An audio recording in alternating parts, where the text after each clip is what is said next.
जय श्री राम। प्यारे भक्तों, सभी भक्तों को बहुत बहुत आशीर्वाद। आप सदैव खुश रहें, स्वस्थ रहें, ऐसा हमारे हृदय से आशीर्वाद है। प्यारे भक्तों, ब्रह्म मुहूर्त में घर के दरवाजे पर खड़े होके ऐसे प्रार्थना करो, तुरंत चमत्कार होगा। जो मांगोगे वही मिलेगा। अब आप सबसे पहले तो यही प्रश्न आपके मन में उठ रहा होगा कि घर के दरवाजे पर ही खड़े होकर क्यों, अंदर क्यों नहीं? तो प्यारे भक्तों, हर चीज़ का अपना महत्व होता है।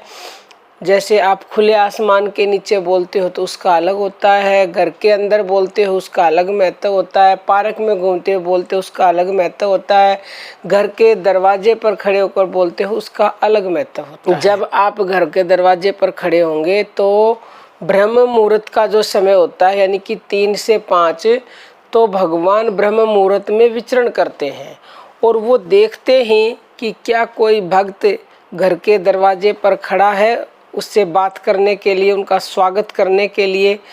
तो जो भक्त घर के दरवाजे पर उनके स्वागत के लिए खड़ा या उनसे प्रार्थना कर रहा है, तो उस समय आप सच्चे मन से भगवान से जुड़कर जो भी मांग लोगे वो निश्चित ही आपको मिलेगा।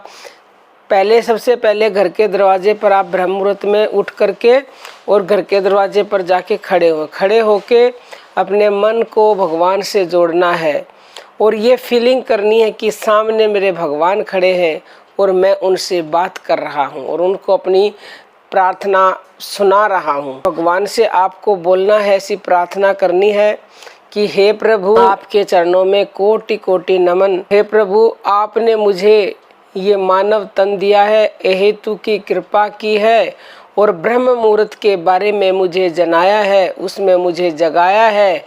तो उन सब के लिए आपका कोटि कोटि धन्यवाद। आपको भगवान से धन्यवाद करने के बाद बोलना है, आपने मुझे ऐसे व्यक्तियों से मिलवाया, संतों से मिलवाया जिनसे मैं आपके बारे में जान सका। तो प्यारे भक्तों, अब आप कोई भी जो भी भगवान से चाहते हो, यानी कि आपकी चाहे कोई भी इच्छा हो, भगवान दर्शन की हो, कोई सांसारिक इच्छा हो, आप वही मांग सकते हैं। लेकिन जो भी हमने आपको अभी पहले बताया है कि भगवान को ऐसे बोलना है, वो भी आपको मन के द्वारा बोलना है और पहले आपको अपनी श्वासों का ध्यान करना, क्योंकि श्वासों का जब ध्यान करोगे तो डायरेक्ट आप परमात्मा से जुड़ जाते हो। तो पहले श्वासों का ध्यान करना है 3 बार कम से कम, और फिर मन के द्वारा अपनी इच्छा बतानी है। और कोई भी जब आप इच्छा चाहते हो वो इच्छा भगवान को 3 बार बतानी है।